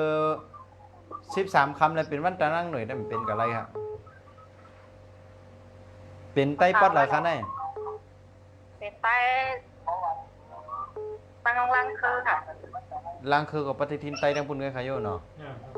เพราะนั้นแต่สูตรติปึงทีละเมี่ยวอ่ะนะป้อม13 คำก็ปึงตีวันมัน ค่ะ ปกติเป็นวันกลางหน่วยในต้องเป็น14 คำอ่ะ ค่ะ14 คำก็14 คำเลย เดี๋ยว2 3จาก14 คำ14 คำ13 คำในมันเจอเลยกับมันเจอวันตานั่งกับหน่วยนั่นค่ะโย ค่ะ โอเค31อ่องตัวบะเนื้อเหงเก่าปาก82อ่องตัวบะเดือนตุลาคมเหงเก่าปาก82เก่าปาก82ตุลาคมวันที่31เกิดกลางวันอากลางขึ้นค่ะ กลางค่ำ5 โมง ก กลางคำ5 โมงหูคำค่ะ5 โมงนาเมืองเลียงค่ะ หกคำค่ะ อืม กลางคำ5 โมง เอาละ คำค่ะ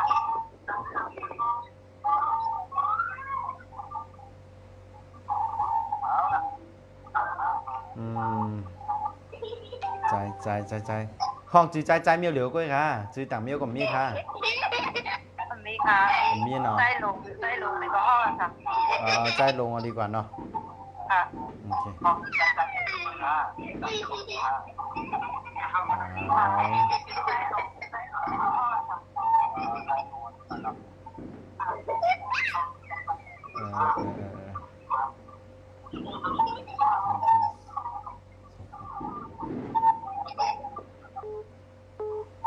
โอเค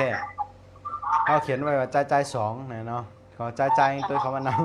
ำ เอาล่ะเป็นก้นทัดไฟเล็กครับนะฮะ เป็นก้นปีหมาครับแล้วก็เลือนหมาครับนะฮะแล้วก็วันหมูครับย่ามไก่ครับ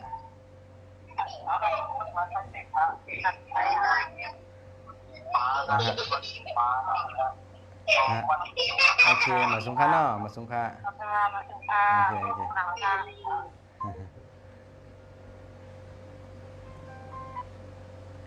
มาสุงค่า แล้วค่ะ เอาค่ามาสุงค่า ใครต้อยปีคือดอ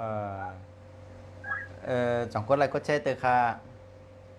ก็อะไรก็เชื่อค่ะ กดไลค์กดแชร์เอาในวันเลินปีเกิดจ่องต้องเต็มโทนค่ะ ต้อง โอเคมันได้ตัวเป็นเมื่อไกลมีนางยิงกองตัวปันเจ้าโผในรู้ตัวปันเจ้าโผค่ะตัวปันเจ้าเก่าค่ะ ผู้บันเจ้าเก่าค่ะ อ๋อเดี๋ยวไล่เหมือนกังค่ะ อ๋อ จื้อสังฆาแน่ นั่งคำคืนอ๋อน างคำจืนค่ะเนาะ อ๋อ ถอมสินก็จืนเต้งเก่าเขาแน่เฮง3ต้องเป็นปีอังกฤษค่ะต้องเป็นภายใต้ค่ะ ไปใต้ค่ะ โอเคเฮง3ปากเกอร์ค่ะ เพียงสามปากค่ะชิดสามอ๋อ เฮง3ปาก53เลินสังฆา เงิน12รองอ๋อ เลิน12รองหลายคำค่ะ เงิน12รอง12คำค่ะ 12เนาะ อ๋อ วันอังคารค่ะ อ๋อค่ะ โอเค วันที่3 December 1เหง9ปาก91 1หาม9 December เดือนธันวาเหง9ปาก91 เดือนธันวาวันที่3เกิดกลางวันหน้ากลางขึ้นค่ะ เกิดกลางค่ำค่ะ เกิดกลางค่ำมองหลายโมงค่ะ 7 โมงค่ะ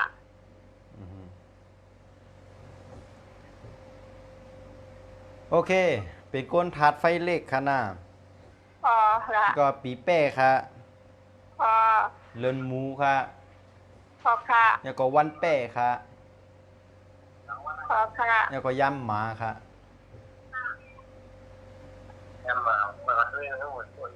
นะคะนะฮะ อ๋อค่ะ มาสุงค่ะ อ๋อหลายครั้งค่ะ นะคะ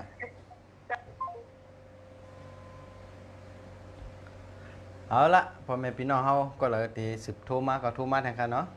เพราะว่ามันมีสายโทรเข้าในสิ้นเสติอัพปันคุ้มเมืองลีกำเดียวกันเนาะเปิดเฮอมันแต่ไรเต็มทนนะฮะเฮอข้าวยำเต็มจุดรุดเปียดหลายนั่นนะฮะข้าวยำมีกาขันค่ะนางคำจินก็เย้ากาค่ะเนาะเอาละ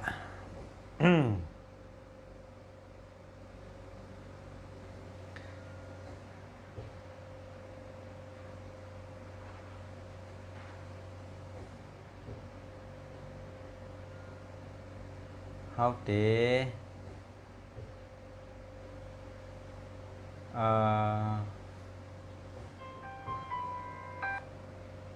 มาสูงค่ะ อ๋อมันใช่ค่ะ อ๋อค่ะวันกดไลค์กดแชร์ค่ะ รู้แล้วค่ะ วันเดือนปีเกิดของต้องค่ะ ต้องค่ะ วันเดือนปีเกิดต้องภายใต้ฮะภายอังกฤษ ถ่ายใต้ค่ะ โอเค วันเดือนปีเกิดต้องอยู่นะภายอังกฤษเต็มทนนอกโอเคจื้อสังค่ะ ที่ใต้บ้านออกเลยค่ะ โอเคมือ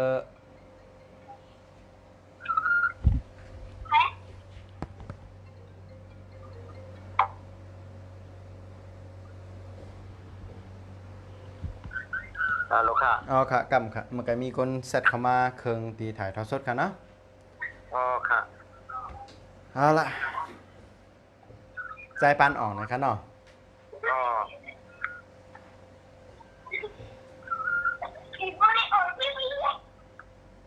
ใจปันออกเฮาเกิดเฮงเกาปากก็คือค่าอังกฤษได้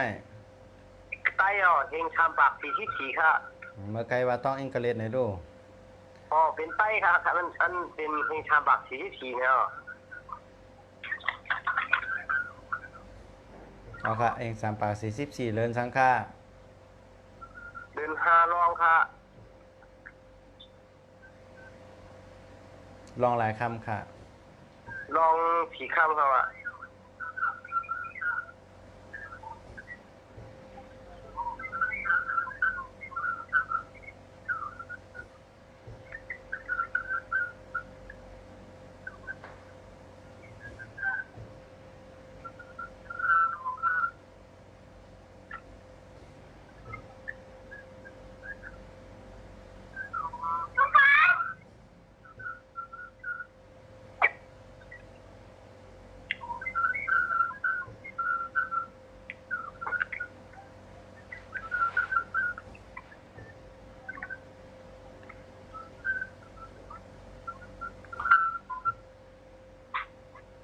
อืมเฮงสามปากเกอร์ใกล้ๆก็ลืมมา เฮงชามปากสีที่สีอ๋อ เดินห้าค่ะเนาะ อ๋อ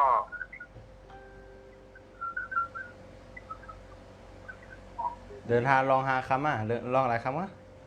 ผีคำค่ะ ลองสี่คำโอเค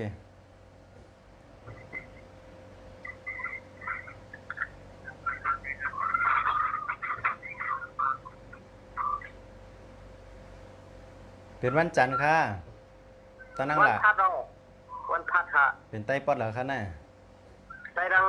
ไล่ข่าว วันพัด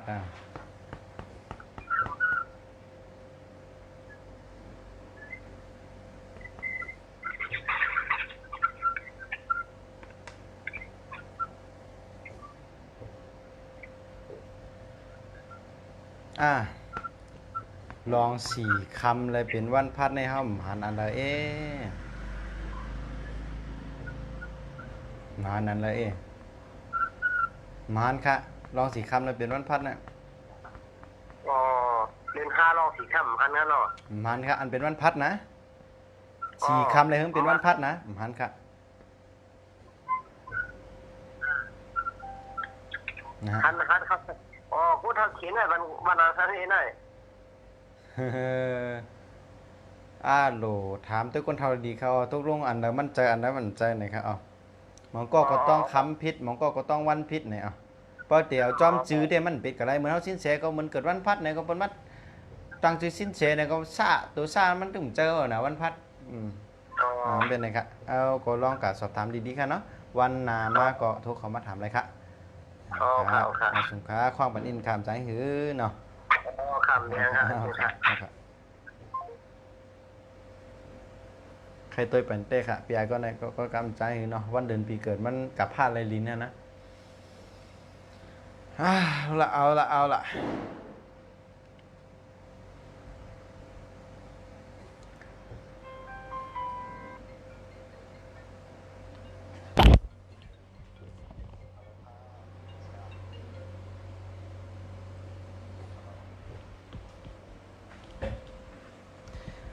พอมาพี่น้องก็เลยโทรมาตั้งนั้นก็คว้างปันอินค่ะเนาะถึงถ่ายทอดสดอยู่ค่ะ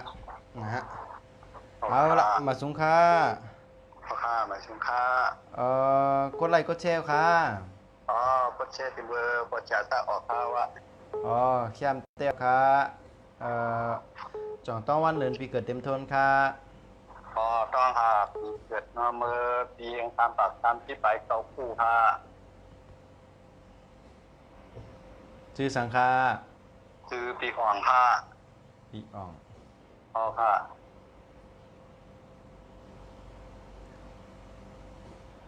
เฮงสามปากเกอร์ค่ะก็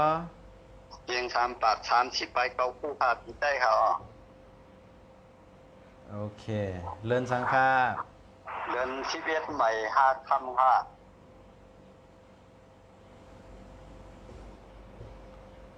เป็นวันตะนั่งหล่าค่ะ วันศุกร์ค่ะอ๋อ เป็นไต้ปอดเหรอคะนาย เป็นได้ปวดของเขาอ๋อ เตาตีขาตอกมาในนะฮะกำขนาด อ๋อ อันในเฮาอ้างอิงเนอปกติ6 ปากปีค่ะนะในการติดต่อหานะป้อเตียวว่าเฮง3 ปาก 39 คู่เดือน11มา5คำในมันตึงว่าเป็นวันตะนั่งหลาครับเพราะว่าจะวันตะนั่งหลาในแต่เตลาสลา5กล่อมหัวหลาคนเขียนอันที่จะต่างไว้5กล่อมหัวเนาะกอบสังในมันติเปิงกันติคำมันหืออำนั้นก็ติต้องวันมันพิถือในขนาดก้วยค่ะ อ๋อเมครับวันละด้วยว่าวัน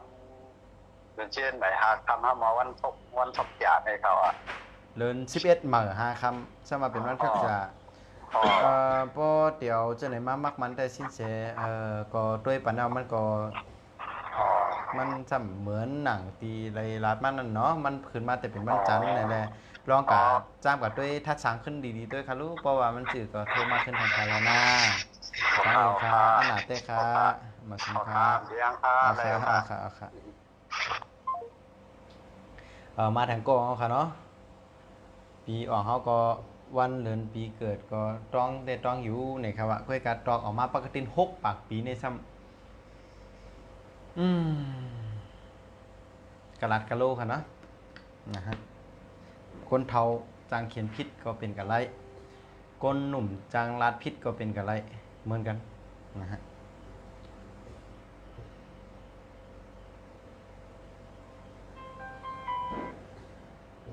มาสงค่า ไม่สุขค่ะ เอาค่ะ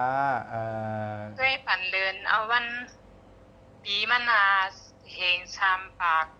39 คู่ซ้อนใส่วันจันนี้ค่ะเดือน12ลอง12คำ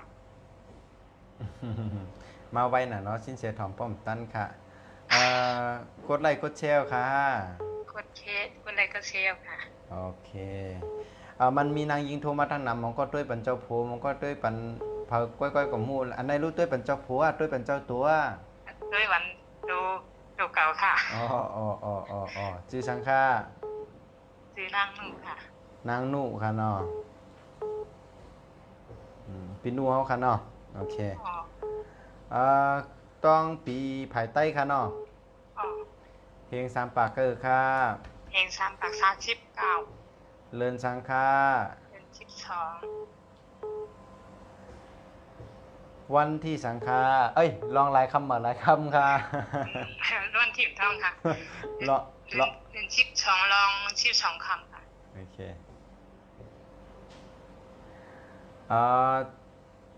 เป็นวันปกตาหูค่ะ อ๋อเมื่อนั้นก็ด้วยปี2เฮยังก็อืมด้วยกวนปีอัน อืม ด้วยเปลี่ยนตั้งด้วยค่ะลูก ตัวเปลี่ยนตั้งค่ะเนาะ อ๋อ เอาค่ะกำนะเลินสังคาก็ เดือน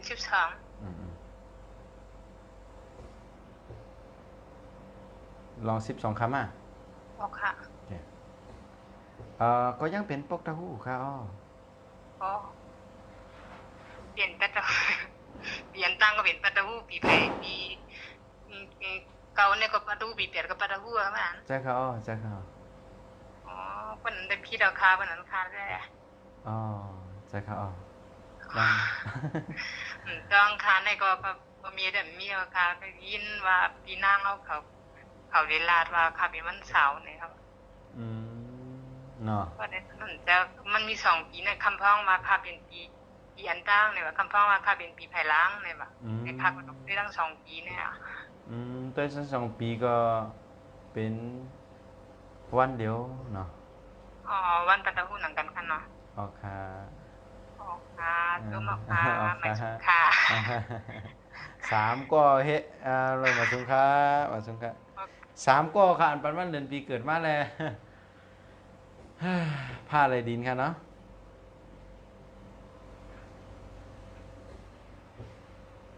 เอาละค่ะสินเสบักด้วยทางอินเนาะต่อไปพี่น้องของก็เลย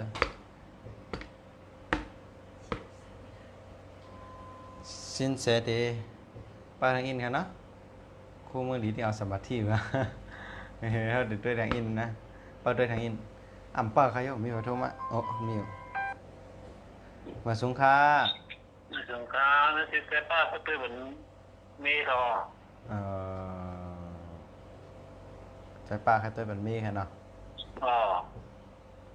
ก ดไลค์กดแชร์ให้กำเอาค่ะ อ๋อ เอาเลยตัวก็ตัวเลยมีจือสังฆา หนังอ่องอ่ะ นางออก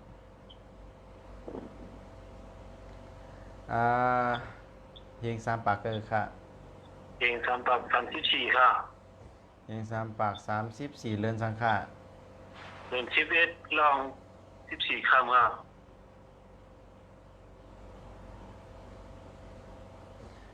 เป็นวันตะนักกันหน่อยค่ะ อ๋อค่ะ เป็นวันที่ฮันโนเวมบา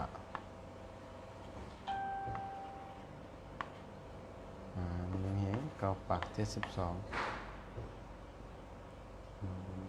พฤศจิกา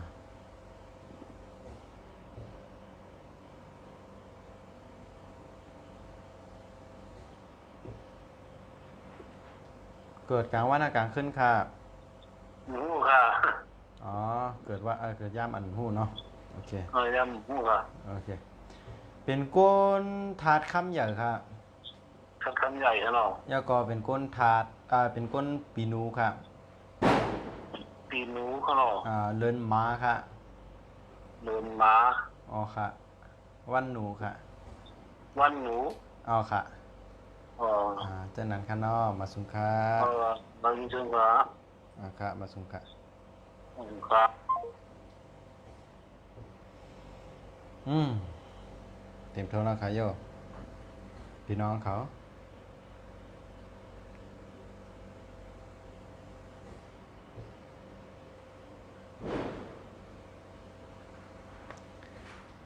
เอาค่ะเขาให้นับ1 ถึง 3ป้อมมีพอโทรเขามาก็เขาได้อาปันคู่เมืองดีเตียวค่ะนะเพื่อคู่เมืองดีสืบด้วยทบปอมเป็นพี่น้องเขากันนะถ้านับเขาจะนับ1 ถึง 3ป้อมมีสายเขามาก็สิ้นเสด็จอาปันคู่เมืองดีคือคู่เมืองดีสืบกับทางอินค่ะนะตรงตามป้อมมีมาสงค่า ฮัลโหลค่ะ เอาค่ะค่ะ สองคนอะไรก็ อ๋อค่ะเชี่ยวค่ะ วันเดือนปีเกิดต้องเต็มโทนค่ะ ต้องเขา โอเคชื่อสังค่า นั่งสื่อการตัวอย่าฟังลืมเปลี่ยนแล้วชา ตัวอย่าปองเลยลืมไปแล้ว อ๋อค่ะ ตัวเหมือนราคาเมื่อว่าเมื่อซึ้น หึงเอาค่ะ ตัวหึงอ่ะ อ๋อค่ะ เมื่อตัวนั่นจ่องเลยลาดว่าเป็นคนทัดสังวันเดือน ก็ ปี รัดทันค่ะ อันที่เกิดย่ามไรคำไรยินค่ะ มันเป็นทัดอะไรเป็นทัดด้วยเป็นเจ๊จุกอันนี้เป็นเจ๊ วันนั้นในตัวดีคุ้มเมืองดีค่ะตัวดีสินแส ด้วยกับชิงแฉค่ะ ตัวสินแสยามตัวเหรอเนี่ย ค่ะด้วยแทงค่ะแหละ โอเคชื่อสังค่า ลูกค้าดี นั่งซื้อค่ะ ฮะ นั่งซื้อค่ะ นางซื่อเนาะ ค่ะ นางซื่อก็ใจซื่อปันก็ไรวันนั้นก็นางซื่อโอเควันเลยนะยาวเลยก็นางซื่อกันเนาะ เกิดเหตุก็คือค่ะ เพลง9 ปาก85ค่ะ เลินค่ะลูก เดือนหกค่ะ 6กะลาค่ะ ใช่ค่ะเดือนหกไตออก ป้อนนั้นก็หลุดรัดปีใต้เหรอปีใต้เฮงสามปากเกอค่ะ อ๋อแล้วขนาดปี ปีใต้เฮงเกาปากเนี่ยมีค่ะ หนึ่งหนึ่งเก้า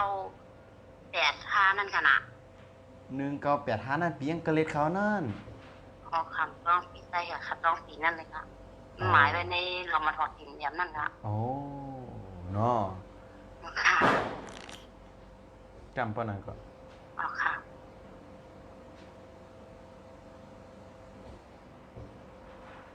1985จะเป็น1เฮงสามปาก47เรือนสังกัดก็ เดือนหกค่ะ เรือน6เหมือห้ารองค่ะ ไหมค่ะไหมช่องคำค่ะ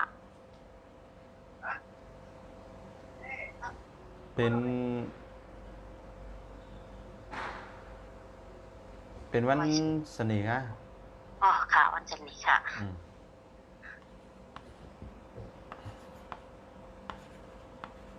ซาวเอพี1เฮงเกาปาก85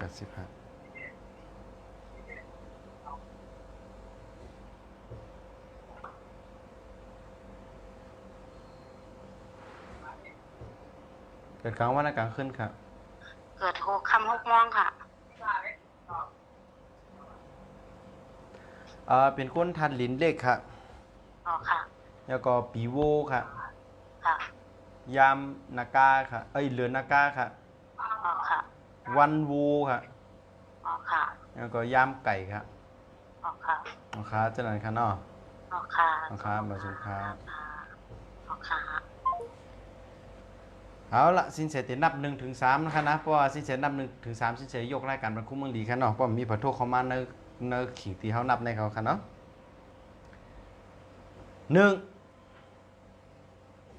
2 3ยกรายการคุเมืองดีครับคุเมืองดี10ลัดตรงตักปอมเป็นพี่น้องเขาอีก1ครับสินเสในลัดคอเราคอนั่นครับเอาละคุเมืองดีออกจากสมาธิแล้วครับขอโทรมาก่อนจะรายการสินเสแต่แล้วเนี่ยจบแล้วครับเนาะโดยฟรีจบแล้วครับจบแล้วครบ3วันเต็มทนๆเนาะครับมีครับบ่โทรมาทางกรรมก็สิเงินเอาครับ1,500นะครับมาชมครับตรงตักปอมเป็นพี่น้องเขาคุเมืองดีกันเนาะเอาครับ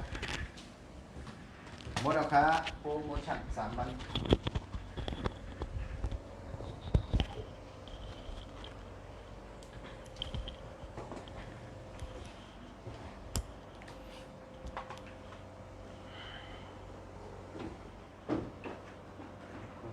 แต่เดี๋ยวยังไปกึ่ง9 โมงไปกึ่งนะครับฮะ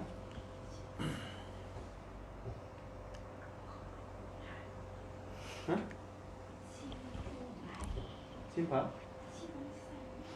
มาส่งครับมาส่งพ่อแม่พี่น้องเขาครับกำในก็ ให้การคงดีมาก ตอนอันรายการจินแสที่มาด้วยปัน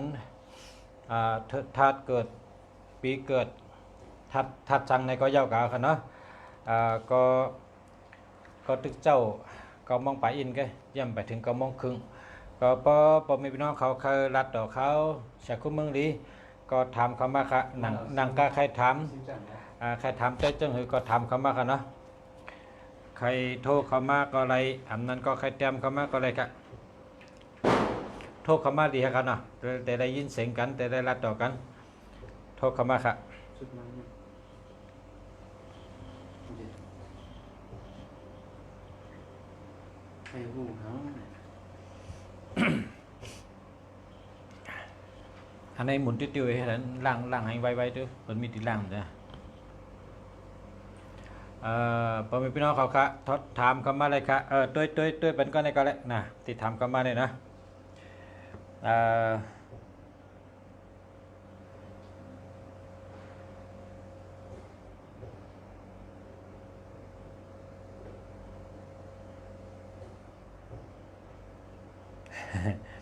อันได้กะอันไปปองใจค่ะเนาะอันปองใจค่ะ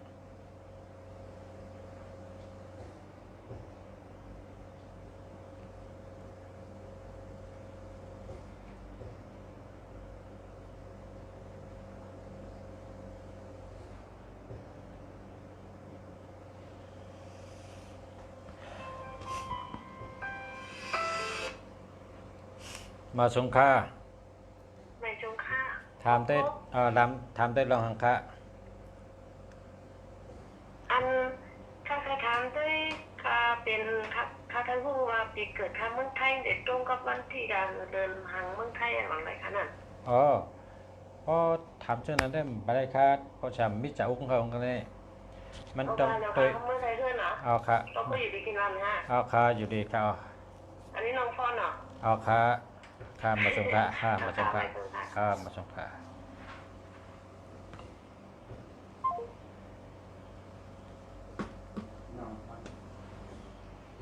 เมื่อในวัน12 บนเนี่ยพรดีเนี่ยนะพรเฮกาลีป้องกันเฮกาลีนะมาสงขลาอันนี้ก็ถามว่าค่าห้อมบ่ไรค่าในโดดเต็มอันดิกได้ค่ะ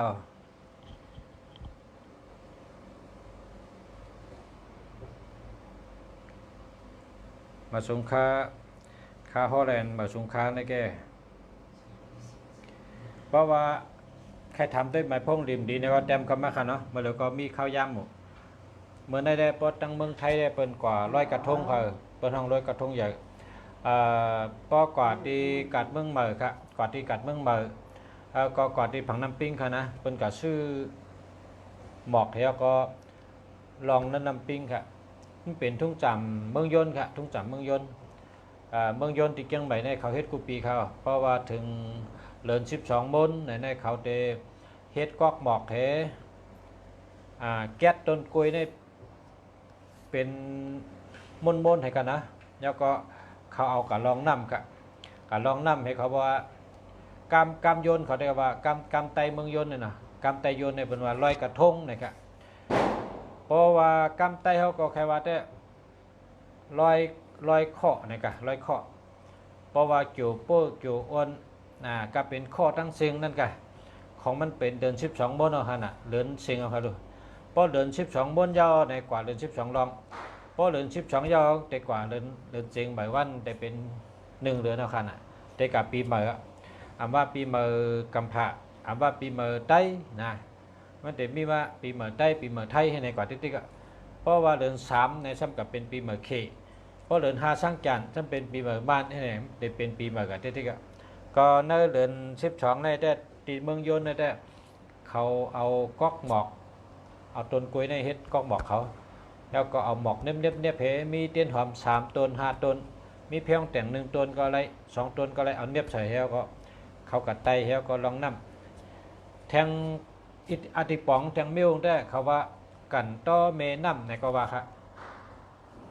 กันต้อเมน้ำเหมือนจังว่าเฮาเลยเจอมาน้ำในปียาวเข้าหึงเฮากับกันต้อเฮาก็ขอบใจเหมือนจังว่าขอบใจเกจูต่างมันตีเมน้ำนั่นเมน้ำในเป็นเมยิงในครับว่าเขาว่าชื่อเป็นเมยิงชื่อเมน้ำคงคาพอตั้งกรรมมาในห้องว่านางมานี่เมฆละนะครับเนาะโปรแกรมมาในห้องมานี่เมฆละในเป็นเมยิงเพราะตั้งไทยในห้องเมฆคงคานะครับเป็นผีเมน้ำนั่นนะเฮากับไวเฮาก็ขอบคุณมันในก็ว่าค่ะบางทีเด็ดนะขอบคุณเกจูต่างที่เฮาเลยเจอน้ำเอาสุกเอาอาบเอากินเอาล่างเอาเจอเอาตื้อมาตั้งปีเฮากับขอบคุณมันเจ้าในก็ว่าก้อยกามันก็พอเอาปิ่นเอาซื้อได้ก็100 กระทงในได้บอกว่า100 ข้อก็เป็นข้อตั้งเสียงเมี่ยมดีตั้งเสียงก็100 ก็จำนำจำในเฮนี่น่ะเมื่อหนังทุ่งจำพี่น้องใต้เขาก็ว่าพอมีตั้งไม้น้ำพอมีตั้งเหลือตั้งไม้น้ำน่ะก็เอาโคยอกกับทึมตกน้ำเอาแคปตินกับทึมตกน้ำเอาจองกับทึมตกน้ำแห่งอันที่มันปิกลาบจนนั้นเป็นหรอกทึมตกน้ำแค่เหมือนนั้นเล่นเขาค่ะเหมือนอย่างพี่น้องใต้ก็มีอยู่ไปกับพี่น้องใต้ได้คำเฮ็ดไว้ลองน้ำพอเผยมีลองอ่ำลีพอเผยมีลองเหลือดไม้ลองสุกซักปนนี้ก็เปิดเอาตุลุงล็อกกันแนวกับทึมตกน้ำที่นั่นก็นะไปกับเมืองใต้เมืองยนต์เนี่ยที่เมืองยนต์ได้เขาเฮ็ดเป็นทุ่งจามคำเดียวค่ะเพราะเดือน12 มนเนี่ยเป็นทุ่งจามเขาห้องกันมากค่ะห้องกันว่ากูปอกกูวันเขามากันตั้งวันตั้งเมืองเขามาเฮก็มาซื้อกอกหมอกเฮก็ไตเต้นหอมเฮไตเต้นเพียงแต่งเฮก็สุดต้องเฮก็ลองกับจำนำมังก็ขาหันเขาแก๊สเนี่ยติดเนี่ยมือเฉยค่ะแก๊สเอากับเนี่ยติดกับเนี่ยมือเฉยนั่นก็มีมังก็จันเอาคนโหในเฉยนั่นก็มีค่ะนะมีเจมีจอดค่ะ เฮ็ดไผเฮ็ดมันค่ะเฮาค่ะได้หลาด้วยมาหลายปีแล้วค่ะเนาะหันเขาเฮ็ดจังนั้นค่ะเนาะหมังก็เอาเงินเฉาจ้ำก็มีนะเอาเงินเฉาให้ลองก็มีหมังก็ปล่อยปลาจ้ำก็มีนะหมังก็ปล่อยหอยก็มีนะหอยในชื่อเป็นกิโลเห็ดถอกลงกันแนะนำก็มีหมังก็ปล่อยปลา8ตัว12ตัวแล้วก็ปล่อยกะไอ้นี่เที่ยวก็มีตีป๋องค่ะเขาปล่อยปลาที่เมืองโยนนี่ค่ะนะเขาว่าป๊อปล่อยปลาลูกเนี่ยนะป๊อปล่อยปลาลูกเนี่ยมันมีงาค่ะงางออกด้านข้างให้เนี่ยป๊อปเผยกับยิบปลาลูกในป๊อปชัดที่ในงางแต่ปักมือในขึ้นจึกๆค่ะนะอันนั้นอ่ะป๊อปปล่อยปลาลูกในมีอำนาจนะครับว่าเพราะว่ามีหลักหนักนั่นน่ะเขาว่ามีหลักหนักกรรมไทยกรรมโยนเนี่ยเขาว่ามีอาวุธมันเป็นงางอาวุธเป็นงางปักบนคำเมียติเป๋แห่งกับเขาปล่อยปลาก็ว่าป๊อปปล่อยปลาลูกในมีหลักหนักเฮ็ดทางก็เป้เปิ้นเนี่ยว่าพอปล่อยปลาเย็นนะปลาเย็นอันเท่าห้องปลาเย็นเหมือนงูนึงนั่นจะว่าหากินง่ายนะหากินง่ายเพราะว่าปลาเย็นเนี่ยบ่ยอบให้ในดันยอบหยับตีหยับนะหากินง่ายว่านั้นเฮ็ดสังก็ง่ายในว่าตีป๋องนะพอปล่อยมีปลาจรฮะปลาจรในกำโยนกำไทยเขาในช่ำป๋องว่าเหมือนหนังเฮากับช้อนปลานั่นครับช้อนเงินช้อนคำง่ายนะครับนั่นครับนะครับบ่องเจ้าหนังค่ะเขาก็มิติปองเฮียก็เป็นปะจะเป็นพิงเงพิงทุ่งเขานะพอปล่อยปลาจรใช่ไหมไรเงินดีพอปล่อยปลาลุกใช่ไหมมีเครื่องหนักพอปล่อยปลาเย็นใช่ไหมหากินง่ายนะครับนี่เป็นตั้งหยุ่มย้ำทุ่งจำพี่น้องไตยนเขาค่ะนะไตเมืองยนเป็นเจ้าไหนครับเมื่อในกองเป็นวันกำเดียวกันเนี่ยที่เขาคาราดอยู่เนี่ยเนื้อเหลือ12 มนเนี่ยป้อเหลือ12 มนเนี่ยเขาได้เฮ็ดกูปีครับเฮ็ดปล่อยเตะบะวะนะเมื่อหนังพี่น้องใต้เขาเฮ็ดดีปังลงก็ว่าปล่อยเขาเหมือนน้ำเบิกอันว่าเฮ็ดกูปีนั่นน่ะแต่ว่าที่เกียงใหม่เนี่ยเมืองยนเนี่ยเขาจำเฮ็ดปล่อยลอยกระทงเอาก๊อกหมอกเสิร์เต้นเฮียก็ลองน้ำน่ะเขาห้องลอยกระทงค่ะในวัน12 มนค่ะเนาะเขาเฮ็ดกูปีค่ะเนาะเพราะว่ามาหลีเมืองยนได้เผยก็หันเผยก็หู้นะลองได้เพราะเหลือ12 บนเนี่ยมีคนกว่าที่ผังน้ำกว่าซื้อบอกให้เอาลองน้ำนั่นค่ะเนาะเป็นก๊อกไปค่ะเป็นเจ้านั้นค่ะผมเป็นพี่น้องเขากึ่งอันน่ะบ่าวสูงค่ะปนันก็เขาจากคุ้มเมืองดีเจียงใหม่ค่ะย้อนตรงตักบ่าวสูงผมเป็นพี่น้องเขากูคนค่ะก็เหลือ12 บนค่ะเนาะเมื่อใดก็เป็นวันศีลวันธรรมเป็นวันดีวันทอดวันแมทผู้ใดเผยตั้นในก็ไว้พระเหนั่งสมาธิเหเมตตาเฮเนาะพอถึงนอนก็พอโตตั้นในก็พออยู่จำในก็กะการกะจ้องกะล่องตีเปิ้นเฮ็ดตีดูตีล่องจำอันจำก็ไรเหมือนจังอยู่เกียงใหม่ก็กะน้ำปิ้งก็เอาก๊อกบอกลองน้ำจะในกองเป็นพิงเงพิงทุ่งเปิ้นว่าเฮาว่าควรเฮาในเหมือนหนังเอกเลียดเขากาลาเขาเขเขาในนะเขากว่าเมืองเลยก็อยากเขาลักแหลมน่ะเขาเฮ็ดจอมกุมเมลค่ะทุ่งจำเปิ้นในคำเช่มนี่คำตักเสียงเปิ้นเฮ็ดถือเขาเฮ็ดนั้นค่ะเขามออยู่ในเกก้นครับเพราะอังกฤษน่ะฟาโฟโลฟิตโฟโลเนี่ยเพราะป่าในกะจอมแห้งน้ำนะครับเพราะก็กำไตเขาก็ว่าลมมาตั้งแต่ก็เฮือเขาโหงกังนั่นน่ะนี่เนาะเขาหลบกว่าจอมเกเปิ้นทั้งเมียนเขาเปิ้นทั้งไรให้ไหนเนาะเพราะฉะนั้นแหละพอมีพี่น้องเขามาอยู่เมืองยนต์มาอยู่เมืองเกียงใหม่เนี่ยก็อย่าไปตักเซ็งเปิ้นเฮ็ดสังก็เยาเฮาหลบมอยุกมือไว้จอมติ๊กเฮ็ดหนังอังกฤษเขาเฮ็ดหนังเคเขาเฮ็ดหนังกะลาเขาทุ่งจามอันดีเปิ้นเฮ็ดนั้นเฮาอย่าไปตักเซ็งเฮ็ดจอมติ๊กค่ะเปิ้นว่าลอยกระทงเขาก็เฮ็ดลอยกระทงเปิ้นว่าปล่อยอันนั้นเขาก็เฮ็ดจอมยุกมือไว้ติ๊กค่ะมันเป็นรองดีค่ะนะมันเป็นรองดีเฮาหมออยู่หมอกินหมอกว่าหมอไปเฮาหมอเข้าเกี่ยวกลางเปิ้นเฮาจะได้อยู่ง่ายอยู่รวมค่ะพอมีพี่น้องเขาเย้าก็เฮาหมออยู่จอมปักเปิงสิการวันเมืองเปิ้นค่ะอันเปิ้นเฮ็ดไว้ปักเปิงวันเมืองเปิ้นนั่นเฮาหมออยู่จอมเฮาหมอกว่าจอมเฮาหมอเฮ็ดจอมเฮาหมออยู่หมอเช้าตาเตเฮาชื่อเสียงเฮาอย่าไปรู้เฮาอย่าไปมีเพนั่นเฮาหลหมออยู่หมอกินหลหมอฮักกันหลหมอห่มลมต้มกันหลหมอจอยแถมกันหมอฮักกันหมอจอยกันค่ะพอมีพี่น้องเขาค่ะเมื่อในก็วันจากคุ้มเมืองหลีเลยมาวันเหลือ12 บนก็รัดกันได้ค่ะมาสู่พอมีพี่น้องเขาค่ะย้อนชูเฮาอยู่ดีมีเงินห่างดีกึกปืนกูก็กูคนค่ะมาส่งค่ะ